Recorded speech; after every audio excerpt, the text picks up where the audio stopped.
இன்னொன்று அப்படியே ஒரே அடியாக ஒரு தயாரிப்பாளர் நடுத்தரில் விட்டாரானா இல்லை. கிட்டத்தட்ட ஒரு 75 கோடி ரூபா அந்த படத்துக்காக அவர் விட்டு கொடுத்துருக்கிறார். அவருடைய சம்பள பாக்கி வந்து ஒரு 75 கோடி ரூபா. அதை அவர் வாங்கலை. ஒருவேளை நாளைக்கு படம் ஓடி ஒரு மிகப்பெரிய ஹிட்டு படமாக மாறி அவருக்கு பெரிய தொகை வந்ததுன்னா அன்னைக்கு வேணால் அவர் கேட்கலாம், அல்லது அவங்க கொடுக்கலாம், ஏதோ ஒன்று. பட் இந்த நிமிஷம் வரைக்கும் ரொம்ப ஜென்யூனாக அதை கடந்து போகிறார்ல, அவ்வளோதான் அவரால் பண்ண முடியும். அதுக்கு மேலே இந்த படத்துக்காக அவர் என்ன பண்ணாலும் அது சிக்கலாகும். இப்போ நான் சொல்கிறேன், தமிழ் திரைப்பட அமைப்புகள் வந்து குரல் கொடுக்கணும்னு சொல்கிறேன். விஜயே குரல் கொடுக்க மாட்டாரான், ஏன் இவங்கெல்லாம் கொடுக்கணுங்கிற கேள்வி வரும். விஜய் குரல் கொடுத்தா அது இன்னும் பிரச்சனை பெருசாகும். ஆனால் அமைப்புகள் கொடுக்கும் பொழுது அந்த அமைப்புகளுக்காக பயப்படுவாங்க.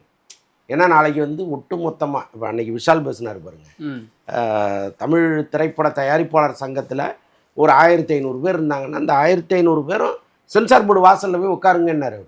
ஒருவேளை விஷால் வந்து அங்கே தலைவராகவோ செயலாளராகவோ இருந்திருந்தால் அது நடக்கும். ஏன்னா விஷால்கிட்ட அந்த கட்ஸ் இருக்குது.